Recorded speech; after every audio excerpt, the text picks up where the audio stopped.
I'm Hannah. And I'm Tamara. And today we're going to talk about why there are common themes in play. Yeah.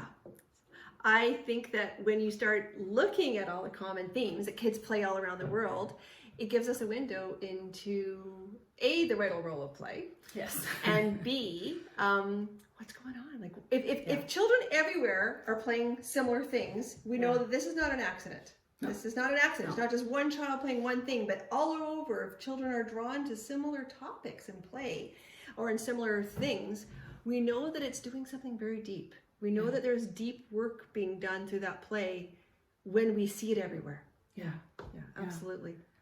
Yeah, and it's when we look at us as emotional beings, we look at all of us are emotional beings, and we have emotion. We have emotion for a reason, and it's meant to move us. It's meant to, we get frustrated, we're moved to change things. When we get alarmed, we're meant to move to caution, to get out of harm's way.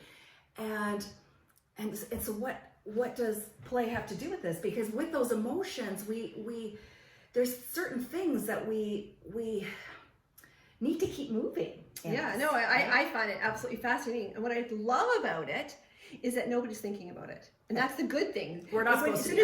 That's what I mean. I don't mean, okay, let me caveat that. We're wanting to think about it because we're learning about play. But what I mean is the children in it are thinking about it. And they don't need to be. This is just like happening. In fact, we don't want them to be, because as soon as you start to have to think, I'm supposed to play or play is good for me, it becomes work.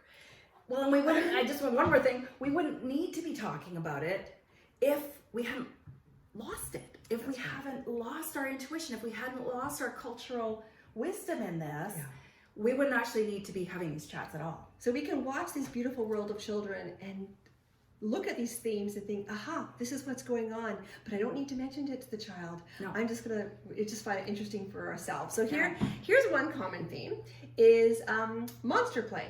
Right. So all around the world, this is very common that one parent or one person in the household, one caregiver, will alarm the child in a loving way. So in my household, it's actually me.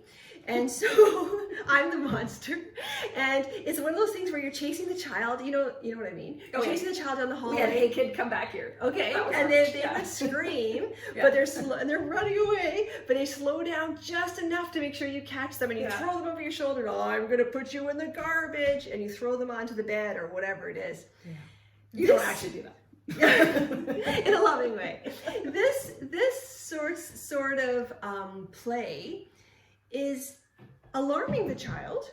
They're a little scared, but not really, because it's with their most loving person. It's in a safe place. It's in a safe place. If a real stranger, to play with it. Exactly. To play with being scared. Exactly. Like if a stranger was in their house, chasing them down the hallway, it would be truly alarming. Oh yeah.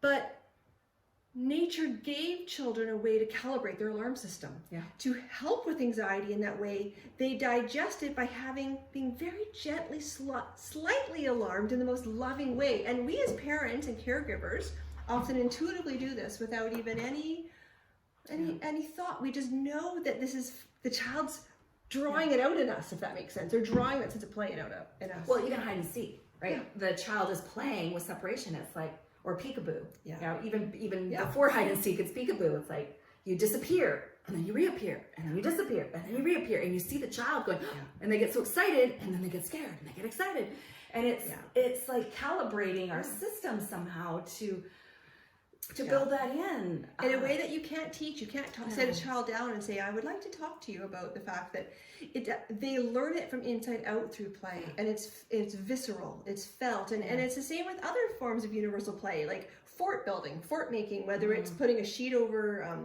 a bunch of cushions on the couch, or whether it's building a fort in the woods. Children all over the world play with the idea of home, being home, having a home, building a home, building a nest, being in a home. Because one day, this is their future. And this is a universal theme of turning a box into a home, for me, I remember as a child, I had a little tiny few pieces of wood that were on a slant, and I would sit in there as a child for hours imagining things. But this was my home, and I built it, and I'd have a little pine brush that I used as a piece of a tree. And That's it was my broom.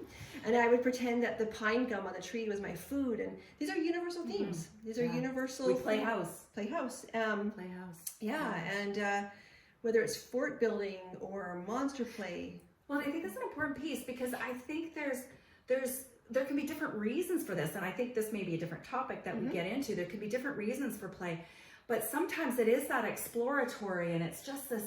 We're processing, we're practicing, we're trying things out. I think that's a better way of saying it than practicing, but we're trying things out in Who play. am I? But there's other times where we're actually digesting. We're having to replay certain things because something's happened to us. It's like, and we're trying to make sense of it. Like I think of the time when one of my nephews fell down the stairs and he kept saying, fall down, get hurt, fall down, get hurt. I think we have to hold on to that replay for our next topic. Okay. So let's go to our replay and why kids replay stories over and over. All right.